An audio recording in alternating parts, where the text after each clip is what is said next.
रात्रभर जागून म्हणजेच नाईट शिफ्ट करून पहाटे 6:30 वाजता मी पोचले ST बस स्टँडवर. AC बस पकडली ज्याची तिकीट फक्त 54 रुपये ईच अशी पडली.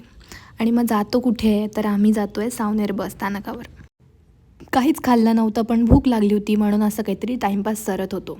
या जिप्सीचे आम्ही 50 रुपये पे केले. वाटलं होतं भयंकर ऊन असेल पण वेदरनी आपला वेगळंच काहीतरी रूप दाखवलं आणि पाऊस पडायला लागला.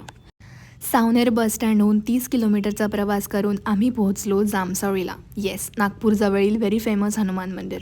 तिथून आम्ही 10 रुपये ईच असं या ऑटोला पे करून जामसवळी मंदिराजवळ पोहोचलो. नागपूर महाराष्ट्रात आणि 74 किलोमीटरचा प्रवास पूर्ण करून आपण पोहोचतो जामसवळीत, जे पडतं मध्य प्रदेशमध्ये. नागपूर ते जामसवळी फक्त 74 किलोमीटर आहे, पण तरीसुद्धा मी इथे लास्ट टाईम आली ती 20 वर्षांआधी.